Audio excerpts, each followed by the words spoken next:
أنفسنا ومن سيئات أعمالنا من يهده الله فلا مضل له ومن يضلله فلا هادي له ونشهد أن لا إله إلا الله وحده لا شريك له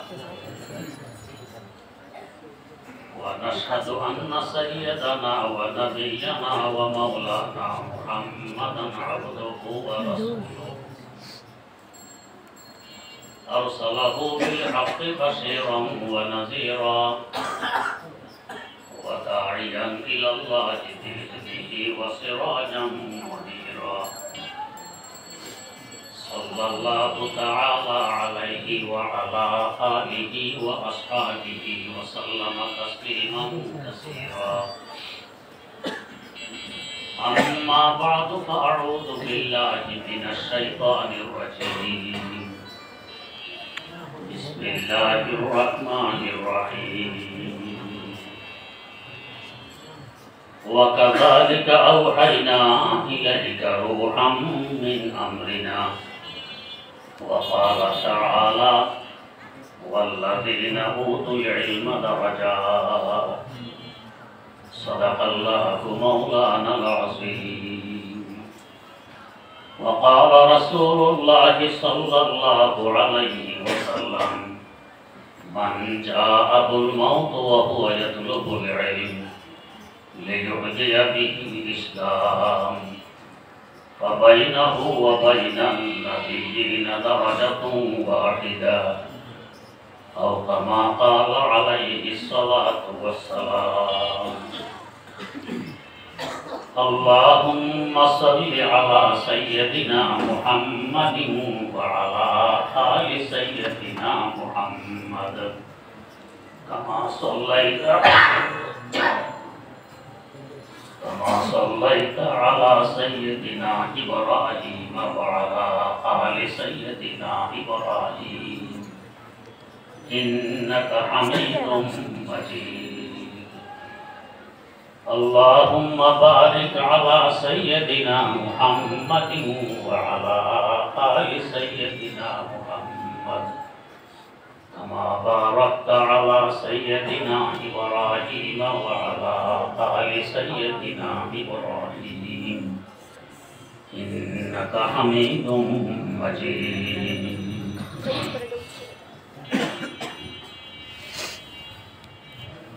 একটি দ্বীনি শিক্ষা প্রতিষ্ঠান দারুল হুদা আল ইসলামিয়া মাদ্রাসার উদ্যোগে এই সমাবেশ। এই ধরনের মাদ্রাসাগুলো কি করে, জাতিকে কি উপহার দেয়, এ সম্পর্কে কয়েকটি কথা তুলে ধরার ইচ্ছা নিয়ে দুই টুকরা আয়াতে কারিমা তেলাওয়াত করা হয়েছে ও একটি হাদিস শরীফ পাঠ করা হয়েছে। কথাগুলো হলো, প্রত্যেক বস্তু জিন্দা, রূহ আছে। মুর্দা বলতে কোনো বস্তু নেই। এমনকি আমরা যেগুলোকে জড় পদার্থ মনে করি, পাথর, ইট পাটকেল, এগুলোও জিন্দা, এদেরও রূহ আছে। কি দলিল, কি প্রমাণ রূহ আছে? আল্লাহ পাক বলেন ওয়া ইন মিন শাইইন ইল্লা ইউসাব্বিহু বিহামদিহি ওয়ালাকিন লা তাফকাহুনা তাসবিহাহুম। এমন কোন বস্তু নেই যে বস্তু আল্লাহর প্রশংসার সহকারে তাসবিহতে রত না আছে। তবে আল্লাহ পাক বলেন তোমরা এদের তাসবিহ বুঝো না। আমাদের বুদ্ধি শুদ্ধির অভাব, কিন্তু ওরা তাসবিহ পড়ে। যদি মুর্দা হতো, মুর্দার পক্ষে তাসবিহ পড়া কি করে সম্ভব? যাদের ওই কান আছে এরা এদের তাসবিহ শুনতেও পায়। কোন হক্কানি বুজুর্গের হাতে হাত দিয়ে তার পরামর্শ নিয়ে যদি ঠিকভাবে আমল করতে পারে, চিশতিয়া তরিকার 5 নম্বর সবক পর্যন্ত আসলে দেখা যায়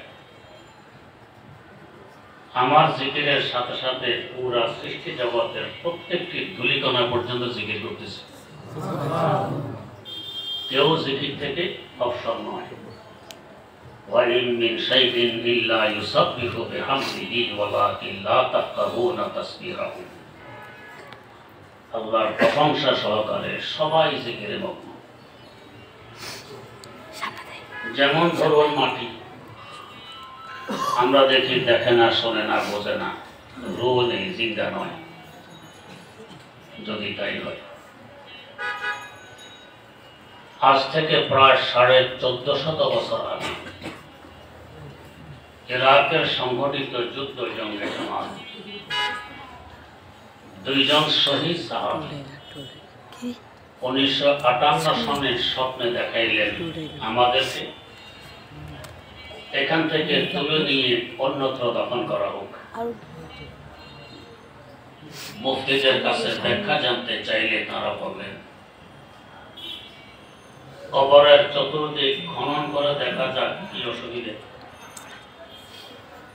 খনন করার পর দেখা গেল ফোরাত নদী থেকে মাটির নিচ দিয়ে ক্যানাল প্রবাহিত হয়েছে। ওখান থেকে চুয়ে চুয়ে কবরের ভিতরে পানি আসতেছে। সিদ্ধান্ত হলো লাশ অন্যত্র দফন করা। কবরগুলো যখন খোলা হলো, মনে হলো কান্নাকু চোখে নালিয়াও, যেন আজকে দাফন করা হয়েছে। একেবারে মাটির তো সবার যা পায় সব হজম করে নিজের বানাই দেয়। লোহার ন্যায় শক্ত ধাতু মাটির নিচে পুঁতে রাখে, কয়েকদিন পর দেখবেন জং ধরেছে, মরিচা পড়েছে, এরপরে লোহারও অস্তিত্ব নেই, মাটি হয়ে গেছে। তো লোহার ন্যায় শক্ত একটি ধাতু যে মাটি হজম করে মাটি বানাইতে পারে। আদম আলাইহিস সালাম থেকে নিয়ে আজ পর্যন্ত অসংখ্য লক্ষ কোটি মানুষকে হজম করে মাটি বানাইতে পারে। এই দুইজন সাহাবীকে কেন হজম করলো না, কেন মাটি বানাইল না? মাটি বোঝে এরা কারা। এক তো এরা সাহাবী রাসূল, দ্বিতীয়ত এরা শহীদ। এদের হজম করা তো পরের কথা, এদের হেফাজত আমার দায়িত্ব। বোঝা গেছে মাটিও দেখে শোনে বোঝে, তারও রূহ আছে, জীবন আছে। তেমনি ভাবে পানি আমরা দেখি দেখে না, শোনে না, বোঝে না। যদি তাই হয়, বেশি দূরের কথা নয়, আমাদের কুমিল্লার উজানির কুতবে জামান হযরত কারি ইব্রাহিম রহমতুল্লাহ খাদেম দেখতেছেন গভীর রাত, জানামাজ কাঁধে দ্রুত বাড়ি থেকে বেরিয়ে আসেন। এত রাত হুজুর কোথায় যান? খাদেম দূরত্ব বজায় রেখে দেখতেছে কোথায় যান। দেখে যে হুজুর পুকুরে ঘাট দিয়ে পানির উপরে হাঁটতে হাঁটতে পুকুরের মধ্যখানে এসে জায়নামাজ বিছিয়ে আল্লাহু আকবার বলে তাহাজ্জুদে নিয়ত ভাঙলেন। নামাজ পড়তেছেন, ডুবতেছেন না। পানির তো বৈশিষ্ট্য, ভারে কিছু পেলে ডুবিয়ে দেয়, ওনাকে কেন ডুবায় না? পানির চিনে উনি নেই। ডুবানো তো পরের কথা, তার সংরক্ষণ আমার দায়িত্ব। বোঝা গেছে পানিও দেখে শুনে বোঝে, সে বুঝি তার রূহ আছে। এখানে একটি প্রাসঙ্গিক কথা, তিনি চাইলে তাহাজ্জুদ ঘরেও পড়তে পারতেন, চাইলে মসজিদে পড়তে পারতেন। পানিতে আসা দরকার বেশি। বুজুর্গে দেখানো গভীর রাত, মানুষ ঘুমিয়ে বিবশ। এর রহস্য হল হাকিমুল ইসলাম আল্লামা কারি তৈয়ব সাহেব রহমতুল্লাহ লেখেন, কখনো দেখবে পানি কলকল আওয়াজে চলতেছে, আবার কখনো দেখবে নীরব নিস্তব্ধ বসে আছে। যখন দেখবে কলকল আওয়াজে চলতেছে, বুঝবে পানি জিকিরে জলি তথা জোরে জোরে জিকির করতে করতে চলতেছে। যখন দেখবে চুপচাপ খামোশ, বুঝবে জিকিরের খফি আস্তে আস্তে জিকিরে মগ্ন।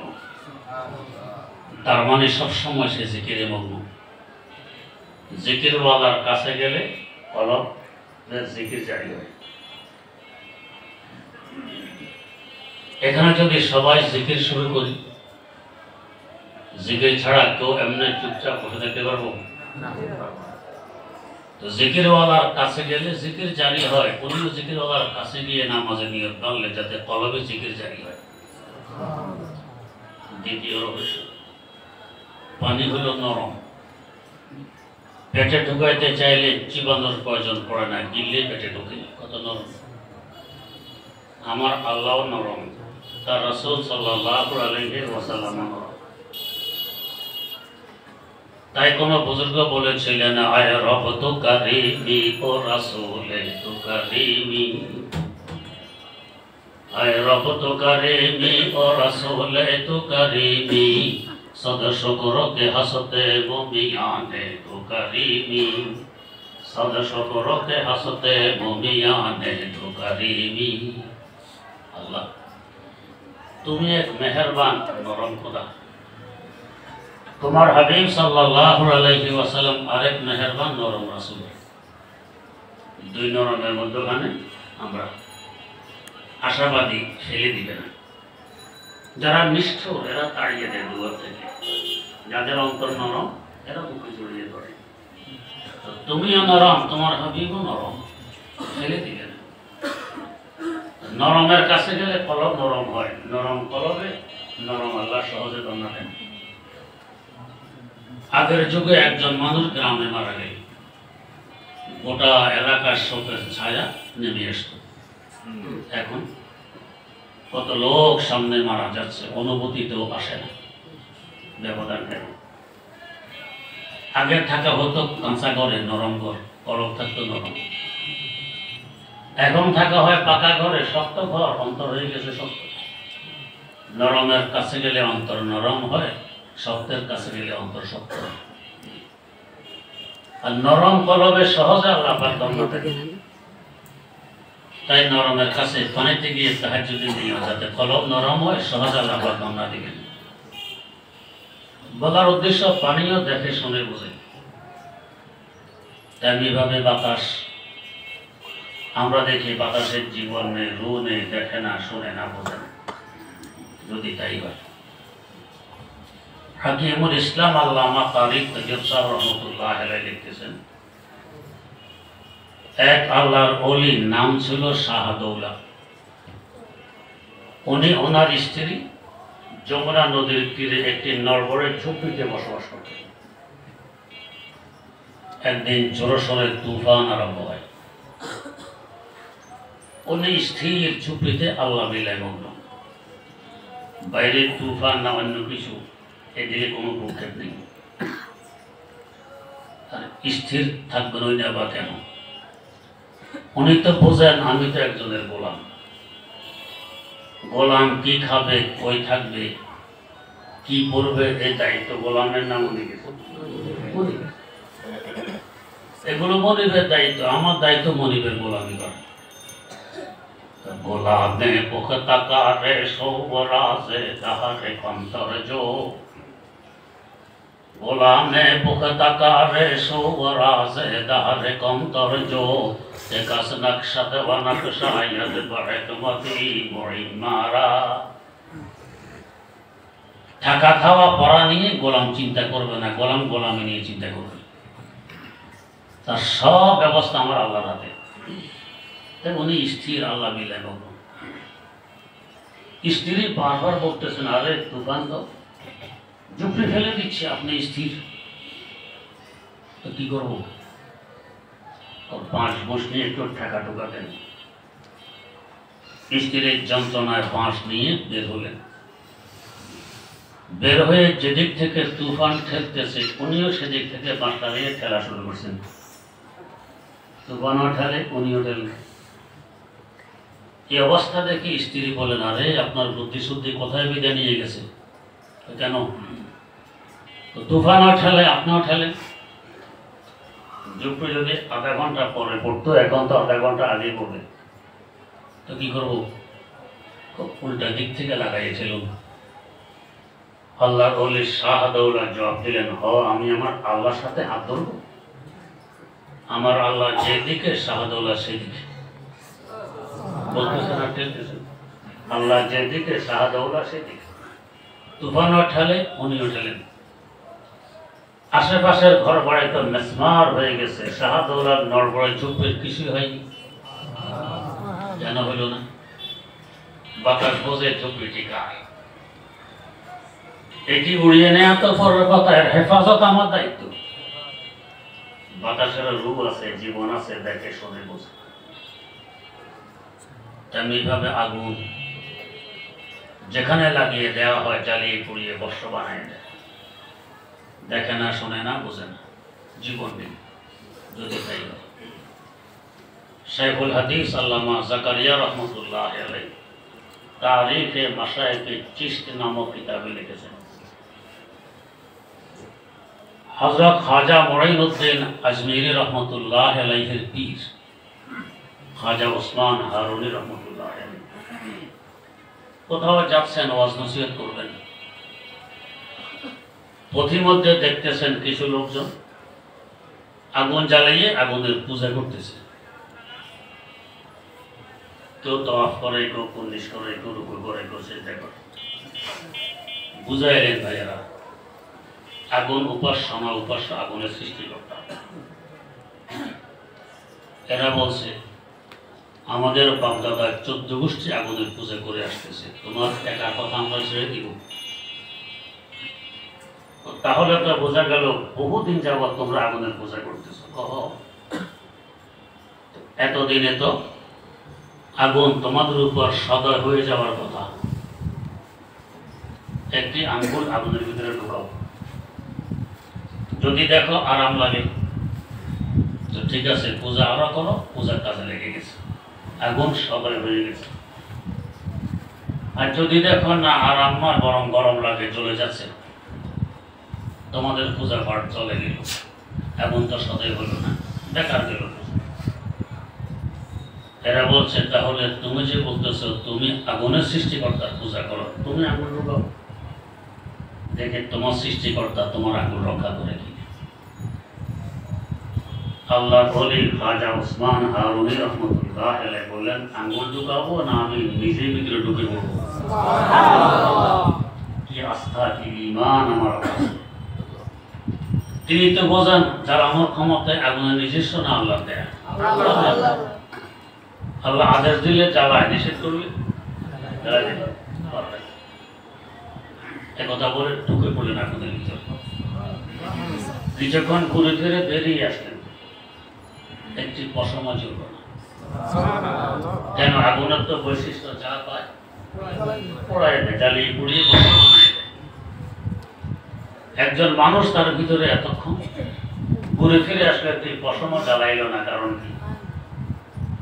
আগুন বোঝে আমার ভিতরে কি। জ্বালানো তো পরের কথা, তার পদধূলিতে আমি আগুন ধন্য, আমার ভিতরে তো মানুষ ঢুকে না, এখন আল্লাহ ঢুকছে, আমি ধন্য। এর হেফাজত এখন আমার দায়িত্ব। বোঝা গেল আগুনও দেখে শুনে বোঝে, তার রূহ আছে, জীবন আছে। পাথর জড় পদার্থ, দেখে না, শুনে না, বোঝে, যদি তাই হয়। আরেফ বিল্লাহ আল্লামা রুমি রহমতুল্লাহ আলাইহি মুসলিমের শরীফে একটি ঘটনা লিখেছেন। একদিন আবু জাহালে মলউন 6টি পাথরের টুকরা মুঠের ভিতরে লুকিয়ে দরবারে নবুয়তে উপস্থিত হয়। উপস্থিত হয়ে বলছে, বাতিজা, তুমি তো আমাদেরকে আকাশের উপরের এবং জমিনের নিচের কথাবার্তা শোনাও, যা আমরা দেখি না তাই বিশ্বাসও করি না। আমার মুঠের ভিতরে কি লুকিয়ে আছে যদি বলতে পারো? এগুলো আকাশের উপরেও নয়, জমির নিচেও নয়, তোমার সামনে মুঠের ভিতরে। তাহলে বুঝবো তুমি সত্য নবী। রাসূল আকরাম সাল্লাল্লাহু আলাইহি ওয়াসাল্লাম বললেন, চাচা, আপনার মুঠের ভিতরে কি লুকিয়ে আছে আমি বলতে পারলে বুঝবেন আমি সত্য নবী।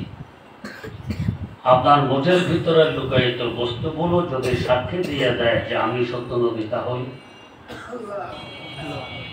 করতে বুঝালি দুবাম নাদের দরাস, করতে আরে হক আজা তাদের দরাস। আবু জাহল বলছে, বাতিজা কি বলতেছ? তোমার তো বাকশক্তি আছে, কথা বলতে পারো। আমার মুঠের ভিতরে এমন কিছু বস্তু লুকিয়ে আছে, এগুলোর বাকশক্তি নেই, কথা বলতে পারে না। আবু জাহাল এ কথা বুঝতে সক্ষম হলো না যে আমাদের মুখের ভিতরে এক টুকরা গোশত, যাকে জিহ্বা বলা হয়, এই টুকরাকে নাড়া নাড়লে কথা বেরিয়ে আসে। যে আল্লাহ গোশতের টুকরায় কথা বের করার শক্তি দিতে পারেন, এ আল্লাহ পাথরের টুকরায় কথা বলার শক্তি দিতে পারেন না? কাদের কুদরত উদারত হর জগহ আকুনাত, কাদের কুদরত উদারত হর জগহ আকুনাত, মুরদরা ও জাব বখশদ জিন্দারাতে জাকুনাত। যা চান সবই করতে পারেন, ফাআলুল লিমা ইউরিদ। দুজন কথাবার্তা বলতেছে, আবু জাহাল টের পাচ্ছে তার মুঠের ভিতরের পাথরের টুকরাগুলো নড়াচড়া আরম্ভ করে দিয়েছে। সহ্য হয় না, এর সাথে কথা বলা শুরু করে দেয়। কি কথা? গফতে শশপারা হাজার দর দস্তে তুস্ত বিষ্ণু আজহার যেতু তসবিহে দুরুস্ত। ও আবু জাহাল, আমরা মাত্র 6টি পাথরের টুকরা তোর মুঠের ভিতরে লুকিয়েছি। তোর ভাতিজা সত্য নবী কি অসত্য নবী সাক্ষী শুনবি? লা ইলাহা গুফতা ইল্লাল্লাহ গুফতে গওহরে আহমদ রাসূলুল্লাহ হাসবুক। আমরা সাক্ষী দিচ্ছি একমাত্র উপাস্য আল্লাহ রাব্বুল আলামিন। তোমার ভাতিজা হযরত মুহাম্মদ সাল্লাল্লাহু আলাইহি ওয়াসাল্লাম আমাদের আল্লাহর পাঠানো সত্য রাসূল। সুবহানাল্লাহ। সাক্ষী দিয়ে বোঝা গেছে পাথরের জীবন আছে, দেখে শুনে বুঝে। না হয় দুজনের কথোপকথন শুনলো কিভাবে, নিজেরা কথাবার্তা বললো কিভাবে। যেভাবে প্রত্যেক মাখলুকের রূহ আছে, এভাবে গোটা কায়নাত আর সৃষ্টি জগতেরও রূহ আছে। তবে রূহ হলো দুই ধরনের। এক ধরনের রূহ হলো কেন্দ্রীয়, আর এক ধরনের রূহ হলো আঞ্চলিক। আমাদের রূহ কেন্দ্রীয় আছে, আঞ্চলিকও আছে। গরু ছাগল জবাই করলে যখন ঠান্ডা হয়ে যায়, রূহ দেহ ত্যাগ করে। গোশত কাটার সময় মাঝে মধ্যে দেখা যায় গোশত লাভ দেয়, নড়ে। কেন নড়ে? মুর্দার পক্ষে কি নড়াচড়া সম্ভব? মানে এই জায়গার রূহ এখনো বাকি আছে, কেন্দ্রীয় রূহ। কেউ মারা গেলে চক্ষু খুলে নিয়ে অন্ধের চোখে ফিট করলে অন্ধ দেখতে পায়। কতক্ষণ? মারা যাওয়ার 6 ঘন্টার ভিতরে ভিতরে চক্ষু খুলে লাগাইতে হবে। 6 ঘন্টা পার হয়ে গেলে যদি লাগানো হয়, এই চোখ আর দেখবে না। তার মানে আমার কেন্দ্রীয় রূহ দেহ ত্যাগ করেছে আরো 6 ঘন্টা আগে। চোখের আঞ্চলিক রূহ এটা ত্যাগ করবে চোখ আরো 6 ঘন্টা পরে। প্রত্যেক দেহে কিছু কেন্দ্রীয় রূহ, কিছু আঞ্চলিক রূহ। গোটা কায়নাত আর সৃষ্টি জগৎ এমন। সৃষ্টি জগতের কেন্দ্রীয় রূহ কোরআনে কারীম। আল্লাহ পাক বলেন, ওয়া কাযালিকা আওহাইনা ইলাইকা রূহাম মিন আমরিনা। ওহীর মাধ্যমে আমি আপনার কাছে রূহ পাঠিয়ে দিয়েছি। আমরা দেখি ওহীর মাধ্যমে পাঠিয়েছেন কোরআনে কারীম। আল্লাহ পাক বলেন পাঠিয়েছি রূহ। বুঝতে আর দেরি করতে হয়। এখানে রূহ মানে কোরআনে কারীম। তাই গোটা সৃষ্টি জগতের কেন্দ্রীয় রূহ। ওই হিসাবে আমার রূহ আঞ্চলিক, সৃষ্টি জগৎ হিসাবে আপনার রূহ আঞ্চলিক, গাছের রূহ আঞ্চলিক, মাছের রূহ আঞ্চলিক, পানির রূহ আঞ্চলিক, সব আঞ্চলিক রূহ। কেন্দ্রীয় রূহ কোরআনে কারীম। রূহ যতক্ষণ দেহে থাকে, দেহের ততক্ষণ মূল্য থাকে। রূহ দেহ ত্যাগ করলে এর দেহকে বলে লাশ। আরবি লাশ হাই এর সঙ্গে। লাশ হাই মানে কোনো বস্তু নয়, তুচ্ছ, মূল্যহীন, 2 পয়সা মূল্যহীন। দেহের মূল্য কিসের বরকতে? রূহের বরকতে। দেহের তুলনায় রূহের মূল্য কোটি কোটি গুণ বেশি। দেহের বরকতে রূহের মূল্য। দেহ ত্যাগ করবে। এখন যদি আমার রূহ আমার দেহ ত্যাগ করে, 10 টাকা দিয়ে কেউ গরিব করে দিয়ে দেহ করবে। বরং সকলের চেষ্টা থাকবে কত তাড়াতাড়ি মাটির নিচে দাফন করা যায়। না হয় এটা ফুলবে, ফাটবে, পচবে, দুর্গন্ধ ছড়িয়ে পড়বে, পরিবেশ নষ্ট হবে, আবহাওয়া দূষিত। রোদ ত্যাগ করে গেছে, রোদ থাকলে এটা পচত না, আবহাওয়া দূষিত হতো না, পরিবেশ নষ্ট হতো।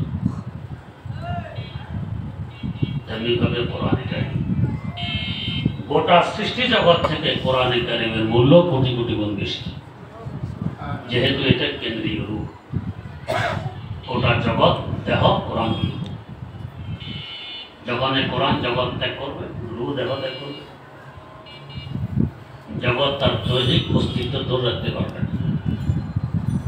আমাদের রূহ আমাদের দেহ ত্যাগ করলে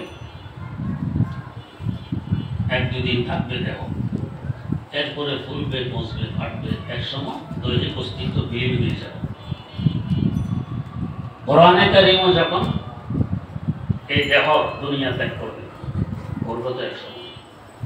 ইবনে মাজাহ শরীফে হাদিস বর্ণিত, এক ব্যক্তি দেখবে তার কোরআন শরীফের পৃষ্ঠাগুলো সাদা, কোনো লেখা নেই, ভাববে কেমিক্যাল জনিত কারণে হয়তো লেখাগুলো নষ্ট হয়ে গেছে।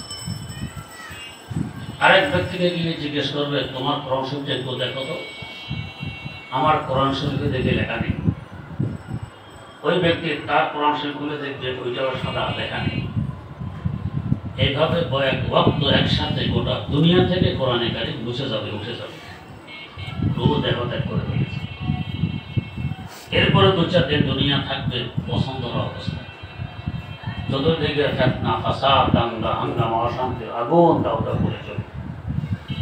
এরপরে কিয়ামত কায়েম হবে, জগৎ তার দৈহিক অস্তিত্ব হারিয়ে ফেলবে। অস্তিত্ব আছে যতদিন কোরআন আছে। এই কোরআনের জগতে চিন্তা রাখতেছে কারা? আমাদের কোরআনকে চিন্তা রাখতেছে কারা? উলামায়ে কেরাম, আলেম সমাজ। এরা যদি আজ কোরআন পড়ানো ছেড়ে দেয়, কোরআন থাকবে না, জগৎও থাকবে না। শুধু কোরআন না, জগৎও থাকবে না, কিয়ামত কায়েম।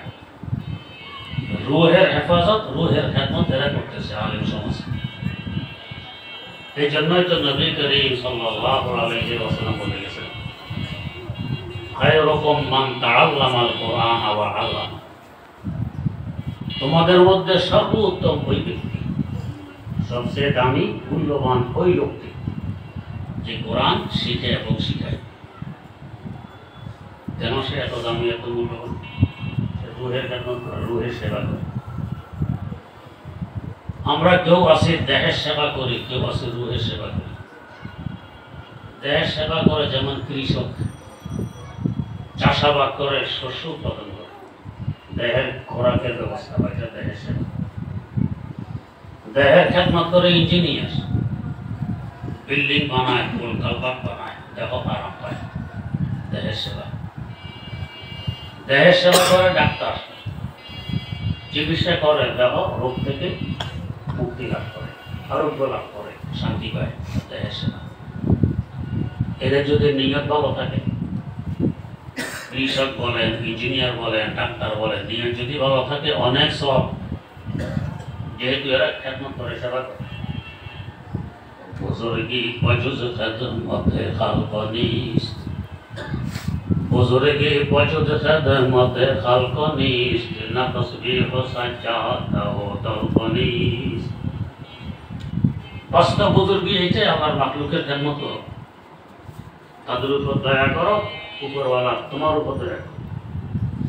বা খালকে করম কুঞ্চ খোদা বাত করম কর, বা খালকে করম কুঞ্চ খোদা বাত করম কর। আল্লাহ যেভাবে তোমার উপর দয়া করতেছেন, তুই এভাবে মাখলুকের উপর দয়া করো, খেদমত করো, সেবা করো, এটা বুঝবি।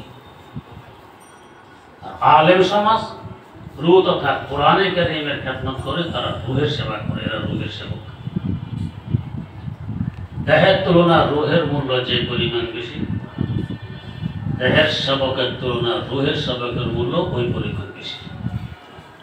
খায়রুকুম মান তাআল্লামাল কোরআন ওয়া আল্লামা। বলবেন হয়তো হুজুর কই বেশি? আমরা দেখি আলেম সমাজকে নিয়ে এক শ্রেণীর মানুষ ঠাট্টা মশকারি করে, হাসাহাসি করে, বিদ্রুপ করে, তিরস্কার করে, মজা করায়। কই এদের মূল্য? মূল্যবান বস্তুর মূল্য বুঝতে হলে, মর্যাদাবানের মর্যাদার ইজ্জত বুঝতে হলে কিছু বুদ্ধি সুবিধা লাগবে। যোগ্যতা বুঝার, মর্যাদা বুঝার যার যোগ্যতা নেই, এ কি মর্যাদাবানের মর্যাদা বুঝবে? বুঝবে না। এখন যদি আপনাদেরকে বলি যে আপনার আব্বার কোলে গিয়ে একটু পায়খানা করে আসুন, পারবেন কেউ? 10,000 টাকা দিলেন, পায়খানা করে আসুন আব্বার কোলে। বলবেন তোমার টাকা পায়খানা করি, আব্বার কোলে এই কাজ করতে পারবো না। কেন পারবো? তিনি আমার জন্মদাতা পিতা, আমার কাছে আমার সবচেয়ে বেশি সম্মানের পাত্র, তার কোলে এই কাজ করা যায় না। ছোটবেলায় করছিলাম কিনা? একবার না বহুবার? বহুবার। এই সাহস কারো বুকে আছে যে হুজুর আমি তো মা দরজা বলেছিলাম, আল্লাহর ওলি হয়ে জন্ম নিয়েছি, এই কাজ আমি জীবনে করিনি। বাবুকে বলতে তখন যে করলাম দিনে কয়েকবার পায়খানা প্রস্রাব তাদের কোলে, তখন কি তারা আমার জন্মদাতা পিতা ছিলেন না? সম্মানের পাত্র ছিলেন না? পায়খানা কেন করতে পারলাম? আমার বুদ্ধি শুদ্ধি ছিল, আমি ছিলাম অবুঝ, এটা আমার দোষ, এই জন্য পায়খানা প্রস্তাব করেছি তাদের কোলে। এখন করেন যেহেতু এখন বুঝেছি। আলেম সমাজের মর্যাদা বুঝার মতো যোগ্যতা যার আছে ও তো মাথা নিয়ে হাঁটবে, বুঝার মতো যোগ্যতা যার নেই ও তিরস্কারই করবে, মজা কি উড়াবে। এ ব্যাপারে হাকিমুল উম্মত মুজাদ্দিদুল মিল্লাত হযরত শাহ আশরাফ আলী থানভী গুলিস্তার মধ্যে একটি আশ্চর্য ঘটনা উল্লেখ করেছেন, সত্য ঘটনা। শেখ সাদি রহমতুল্লাহ আলাইহির লিখিত কিতাব গুলিস্তা, মহামূল্যবান একটি কিতাব, ফার্সি ভাষা। ঘটনা হলো এক ব্যক্তি গুলিস্তা পড়াইতেন, একজন আলেম। পড়ানোর সময় কথার মূল্য বোঝানোর লক্ষ্যে বলতেন এই কথাটির দাম 50,000 টাকা, এই কথাটির মূল্য 1,00,000 টাকা। টাকার অঙ্ক বলে বলে কথার মূল্য বুঝিয়ে দিত। ক্লাসে একজন ছাত্র ছিল বুদ্ধিশুদ্ধি কম, সে ভাবত এই কথাটি বাজারে নিয়ে বিক্রি করলে 1,00,000 টাকা পাওয়া যাবে। একদিন মাদ্রাসা ছুটি, পরে যাওয়ার পথে তার পায়ের স্যান্ডেল ছিঁড়ে যায়। বেচারা স্যান্ডেল জোড়া দিতে এসেছে মুচির কাছে। মুচি স্যান্ডেল জোড়া দিয়ে বলছে ভাই 2 টাকা দাও। ছেলেটি করলো কি? শেখ সাদি রহমতুল্লাহ আলাইহির 1,00,000 টাকা মূল্যের একটি বাণী শুনে বলছে ভাই এটার মূল্য 1,00,000 টাকা, তোমাকে দিলাম, এর বিনিময়ে আমার জুতা দিয়ে দাও, স্যান্ডেল দিয়ে দাও। মুচি বলছে একটা কথা বুঝি টুঝি না, 2 টাকা না দিলে আমি স্যান্ডেল দিব না। বেচারা পড়েছে বিপাকে। ওস্তাদজি বললেন কথার মূল্য 1,00,000 টাকা, এটা না নিয়ে মুচি 2 টাকা চায়। কোথায় 2 টাকা, কোথায় 1,00,000 টাকা, কোনো মিল আছে? ফিরে এসেছে ওস্তাদের কাছে খালি পায়ে, স্যান্ডেল তো মুচির কাছে আটক। এসে জিজ্ঞেস করতেছে হুজুর গুলিস্তা পড়ানোর সময় অমুক কথার মূল্য 1,00,000 টাকা বলেননি? হ্যাঁ বলেছি। সত্য বলেছেন? একেবারে সত্য বলেছি। তাহলে মুসিকে দিলাম, সেটা না নিয়ে 2 টাকা চাই কেন? হুজুর তো বোঝেন, ছাত্রের বুঝবুদ্ধি কেন? হুজুর একটি মুক্তা এনে তার হাতে তুলে দিয়ে বললেন যাও এটা মুসিকে দাও, বলো এটার বিনিময়ে তোমার স্যান্ডেল দিয়ে দিচ্ছি। মুক্তা তো 1,00,000 টাকা মূল্য। ছাত্র মুক্তা এনে তার হাতে দিয়ে বলছে ভাই এটা মুক্তা, এটা নাও, আমার স্যান্ডেল দিয়ে দাও। মুসি বেচারা মুক্তা হাতে নিয়ে ছাত্রের মাথায় মারছে। মিয়া কি দিতেছ আমাকে? এটা কি গাছের? একটি বড় পাথরও যদি হতো, তার উপরে জুতা স্যান্ডেল রেখে তার কাটা কাটা যেত। এটা কি গাছের? 2 টাকা না দিলে আমি স্যান্ডেল দেব না। বেচারা মুক্তা কুড়িয়ে আবার এসে গেছে হুজুরের কাছে। হুজুর মুখে তো এটা গ্রহণ করছে না, সে 2 টাকা চায়। হুজুর বললেন এবার এটা নিয়ে সামনে দোকানে যাও, যাকে তাকে দেখাবে না, সরাসরি দোকানের মালিককে গিয়ে বলে মালিক বিক্রি করতে এসে সে দাম কত দিবেন, তবে খবরদার কোনো বাহানা ফেরত নিয়ে আসবে, বিক্রি করবে না। তার হুজুর তো বললেন ছাত্রের বুঝবুদ্ধির অভাব, লক্ষ টাকা দামের মুক্তা 10 টাকা বিক্রি করে চলে আসতে পারে। ছাত্র মুক্তা নিয়ে স্বর্ণের দোকানের মালিককে বলছে, মালিক বিক্রি করতে এসেছি, দাম কত দিলেন? মালিক প্রথম খেলায় 50,000 টাকা মূল্য কয় না, 15 টাকা দেওয়া হবে না, 1 লক্ষ টাকায় বিক্রি করবে। আমার হুজুরের কাছে গিয়ে বুঝে আসি, হুজুরের কাছে এসে বলতেছে, হুজুর স্বর্ণের দোকানের মালিক 1 লক্ষ টাকা মূল্য বলতেছে। হুজুর বলেন, এবার কিছু বুঝে এসেছে? কদরে গোল বল বলবে দানা দিয়া বেদানা দেশা করি, কদরে গোল বল বলবে দানা দিয়া বেদানা দেশা করি, কদরে জওহর শাহ বেদানা দিয়া বেদানা দে জওহরি। মনে মুক্তার মূল্য বোঝার আছে বাদশা, মনে মুক্তার মূল্য বোঝার মতো যোগ্যতা মুসিব নেই, তাই তো মাথায় মারছে। কিন্তু আপনার এলেমের সামনে মনে মুক্তার 2 ভাষা মূল্য আছে। এই মহামূল্যবান এলেমের মূল্য, এলেমওয়ালা আলেম সমাজের মর্যাদা মুসলিমার কা মন মস্তিষ্ক যাদের এরা কি বুঝবে? পুরস্কারই করবে, মজা করাবে, ঠাট্টা করবে। যারা বুঝবে এরা মাথায় নিয়ে হাঁটবে। তার মানে এদের দোষ, ওদের মর্যাদা কম নেই, আপন জায়গা আছে মর্যাদা। তবে যারা তিরস্কার করবে, মজা কুড়াবে, তাদেরকে ফেলে দিব? ছোটবেলায় আব্বা আমার কোলে পায়খানা প্রস্রাব বহুবার করেছে, তারা আমাদেরকে জংলা ফেলে দিয়ে আসছিলেন না, ফেলে দিলে এ পর্যন্ত আসতে পারতাম। ধুয়ে মুছে পরিষ্কার করে বুকে জড়িয়ে ধরে কানে চুমু খেয়েছে। আমরা ওদেরকে ক্ষমা সম্ভব দৃষ্টিতে দেখবো, বুকে জড়িয়ে ধরবো। আজকে বোঝা না, তিরস্কার করে, মজা কুড়ায়, বিদ্বেষ পোষণ করে, কালকে বুঝবে তো মাথায় নিয়ে হাঁটবে, ফেলে দিব। এটা আমাদের নবীর তরিকা। সকলকে আপন করে নেওয়ার চেষ্টা করব। এলেমের মর্যাদা আপন জায়গায়, তাই তো আল্লাহ পাক বললেন, ওয়াল্লাযীনা উতুল ইলমা দারাজাত। যাদেরকে এলেম দেওয়া হয়েছে মর্যাদা অনেক বেশি, জীবদ্দশায় মারা যাওয়ার পরে। আমার শেখ মুর্শিদ শাইখুল ইসলাম আল্লামা তাকি উসমানী দামাত বরকাতুহুর কাছে শুনেছি, বাগদাদবাসীরা হযরত আব্দুল্লাহ ইবনে মুবারক রাহিমাহুল্লাহু তাআলাকে তালাক করেছে বাগদাদ আসতে। তিনি ছিলেন আমাদের মাযহাবের ইমাম, ইমামদের ইমাম, জগৎবাসীর ইমাম, সবচেয়ে বড় ইমাম হযরত আবু হানিফা রাহিমাহুল্লাহু তাআলার ছাত্র। তিনি বাগদাদ আসতেছেন।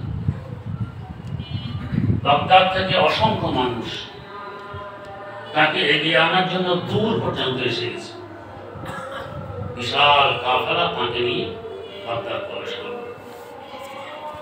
তখনকার সময় ক্ষমতায় ছিলেন খলিফাতুল মুসলিমিন হারুন রশিদ, আব্বাসের খলাফাদের মধ্যে সবচেয়ে প্রতাপশালী খলিফা, যার রাষ্ট্রের আয়তন ছিল 53 লক্ষ বর্গ মাইল। আমাদের বাংলাদেশের আয়তন কত? 54, 55, 56,000 বর্গ মাইল। কিলোমিটার হিসাবে 1,40,000 বর্গ কিলোমিটার। আর ওনার রাষ্ট্রের আয়তন 53 লক্ষ বর্গ মাইল। সাধারণ বর্তমান আরব দেশ কত বড়? মাত্র 9 লক্ষ বর্গ মাইল। রাজপ্রাসাদের কিনারা দিয়ে কাফেলা তাকে নিয়ে যাচ্ছে। এই সময় হযরতের হাসি এসে যায়। হাসি আসলে হাসি দাতার জন্য আলহামদুলিল্লাহ বলা হলো সুন্নত। তিনি আলহামদুলিল্লাহ বললেন। যারা হাসি দাতার জবানে আলহামদুলিল্লাহ আওয়াজ শুনবে, এদের জন্য হাসি দাতাকে শুনিয়ে ইয়ারহামুকাল্লাহ বলা হলো ওয়াজিব। বিশাল কাফেলা ওনাকে শোনার লক্ষ্যে জোরে সোরে বলল ইয়ারহামুকাল্লাহ। বিকট একটি শব্দ সৃষ্টি হয়। খলিফা হারুন রাজপ্রাসাদে শব্দ তার কানে পৌঁছতে তিনি আতঙ্কিত হয়ে পড়লেন, ভয় পেয়ে গেলেন। কারা মিছিল নিয়ে আসলে আমার ক্ষমতা কেড়ে নেওয়ার জন্য। লোক পাঠালেন, দেখো তো কারা মিছিল করে দাবি দেওয়া কি। লোকজন ঘুরে ফিরে এসে বলছে, খলিফা কই মিছিল তো নেই। নিজ কানে মিছিলের আবার শুনলাম মিছিল নেই, ভালো করে খোঁজ নাও। ভালো করে খোঁজ নেওয়ার পর দেখা গেল মিছিল তো নয়, হযরত আব্দুল্লাহ ইবনে মুবারক রাহমাতুল্লাহ আলাইহির হাসির জবাব। এই কথা শোনার পর খলিফার স্ত্রী জুবাইদা খাতুন বলেন, হারুন তোমরা কিসের বাদশা তোমরা? ওদের এক হাসির জবাবে তুমি আতঙ্কিত হয়ে পড়েছ, কারণ মিছিল নিয়ে এসেছে তোমার ক্ষমতা কেড়ে নিয়েছে। তোমরা হাসে দিয়ে মশা মাছের আওয়াজ তো শোনা যায় না, বাস্তবে বাদশা তোমরা। এদেরকে বলা হয় শাহানে বেগোলা, মারা যাওয়ার পরও এদের বাদশাহী থাকে যায় না। ইংরেজরা যখন এদের দখল করে জরিপ করেছে ভারতবর্ষের অবস্থা কি, এক জরিপের সার সংখ্যক এসেছে ভারতবর্ষের বাদশাহী মাটির নিচ থেকে চলে। কি অর্থ? এক মহামানব ভারতের মাটির নিচে শুয়ে গেছেন, হযরত খাজা মঈনুদ্দিন কাশ্মীরি রহমতুল্লাহ আলাইহি। আজ থেকে প্রায় 800 বছর আগে তিনি ইন্তেকাল করে গেছেন। এখনো তার নাম শুনলে ভারতবাসীরা শ্রদ্ধায় মাথা নিচু করে ফেলে। তার বাদশা এখনো চলে, কিন্তু জগতে নেই, তারপরে বাদশাহী চলে। এখন শুনছে না ভারতের সংবাদ, এরা এখন দেখতেছে কোন কোন মসজিদ আগে মন্দির ছিল, মুসলমানরা মসজিদ বানিয়েছে, এক বাহানা দিয়ে মসজিদ ভাঙার পায়টা শেষমেশ দিয়ে ধর্ণা দিয়েছে আজমিরে। এখন আগে এদের মন্দির ছিল। সুপ্রিম কোর্টের রায় গতকালকে আসছে কি, কোনো মসজিদ, কোনো মাদ্রাসা, কোনো মাজার মনিটরি করার অনুমতি নেই, যেভাবে আছে সেভাবে থাকবে। কাশ্মীর বাদশাহীটা এখনো চলে, সেখানে গিয়ে ধরা করছে বাচ্চারা। লাহোর শহর রাবি দরিয়ার তীরে অবস্থিত। এ দরিয়ার উত্তর পাড়ে সম্রাট জাহাঙ্গীরের কবর। এটি প্রসিদ্ধতম পাকিস্তানের পার্ক শালিমার পার্ক। এই পার্কে সম্রাট জাহাঙ্গীরের কবর। দক্ষিণ পাড়ে একজন বিজ্ঞ আলেম আল্লাহ বাবা হুজুর হযরত কাকা গঞ্জে বখশ আলী আল আজমিরি রাহিমাহুল্লাহ তাআলার মাজার। এই পাড়ে দিছে লোকেরা পার্কে ঘুরতে যায়, ঘুরতে ঘুরতে জাহাঙ্গীরের কবরের কাছে আসে, বেশি থেকে বেশি আঙ্গুল তুলে দেখা এটা জাহাঙ্গীরের কবর। এ পর্যন্তই তো শেষ। পক্ষান্তর দক্ষিণ পাড়ে আজ থেকে প্রায় 1000 বছর আগে তিনি ইন্তেকাল করে গেছেন দাদা গাজী বখশ আলী আল আজমিরি রাহিমাহুল্লাহ। তখন থেকে নিয়ে আজ পর্যন্ত কি রাত কি দিন অসংখ্য মানুষ এখানে হাজিরি দেয়, জিয়ারত করে, ফাতিহা খানি করে, ইসারে সব করে, সবের পাহাড় তার কাছে জমা হয়ে যাচ্ছে। এই অবস্থা দেখে হয়তো সম্রাট জাহাঙ্গীর কবর থেকে আফসোস করে আর বলে, দরমাজারে মা গরিবা নাই চরা গো নাই গোলে, দরমাজারে মা গরিবা নাই চরা গো নাই গোলে, নাই পরে পরবানা সুজাদ নাই সদারে বুলবুলে, নাই পরে পরবানা সুজাদ নাই সদারে বুলবুলে। হায় আফসোস,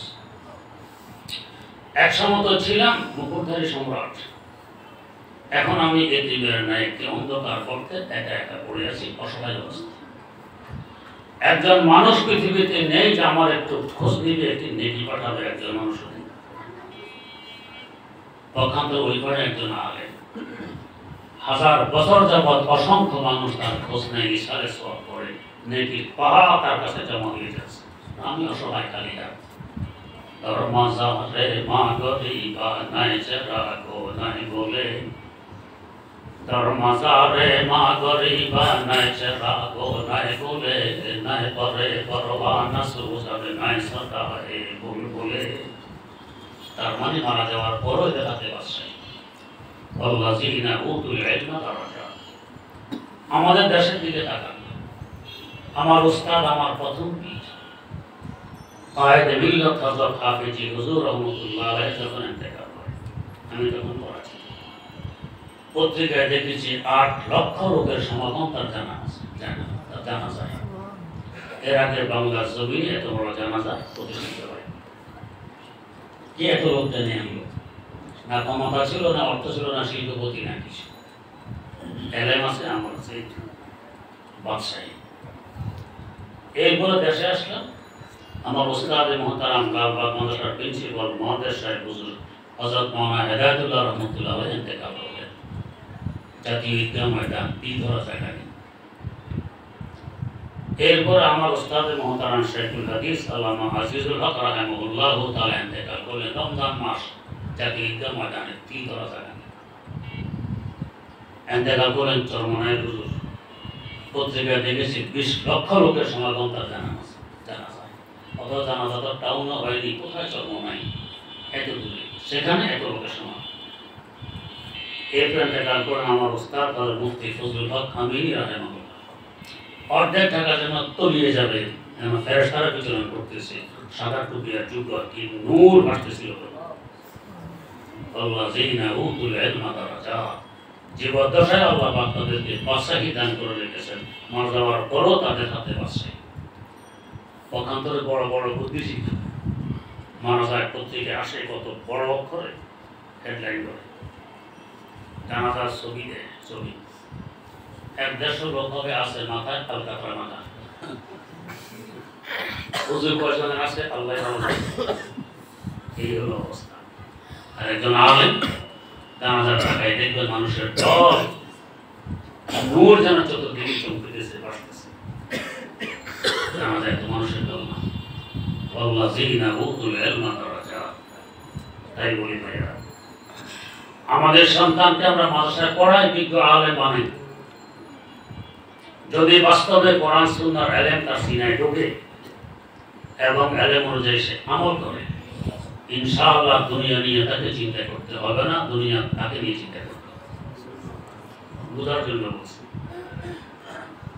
আমার আব্বাজান রহমতুল্লাহ আলাইহি বড় আল্লাহওয়ালা বুজুর্গ আলেম ছিলেন। আমরা 4 ভাই। ইন্তেকালের সময় 2 ভাই এই পাশে বসা, 2 ভাই ওই পাশে বসা। কেউ ইয়াসিন সূরা তেলাওয়াত করছে, কেউ কালমা শরীফের তালকিন করছে। এর মধ্যে হঠাৎ হেসে দিলেন। আমরা ভাবলাম ওদের সুস্থ হয়ে গেছে।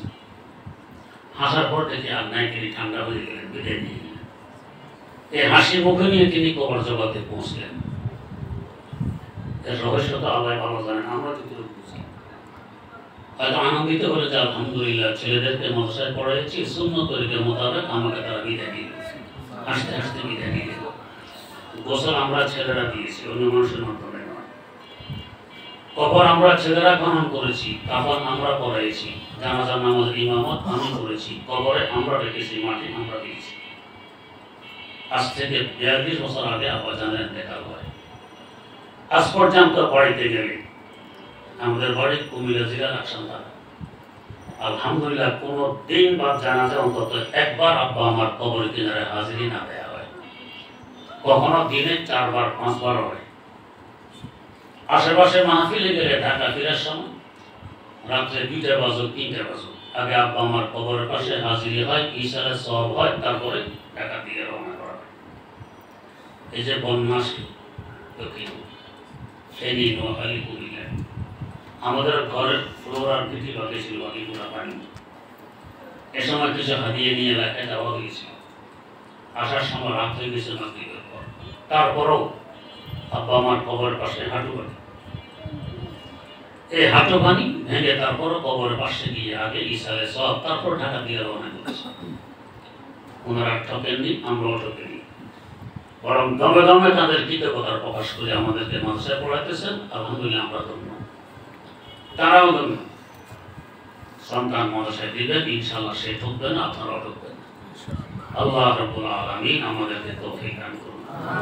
সুবহানাল্লাহি ওয়া বিহামদিহি, সুবহানাকাল্লাহুম্মা ওয়া বিহামদিক, আশহাদু আল্লা ইলাহা ইল্লা আনতা, আস্তাগফিরুকা ওয়া আতুবু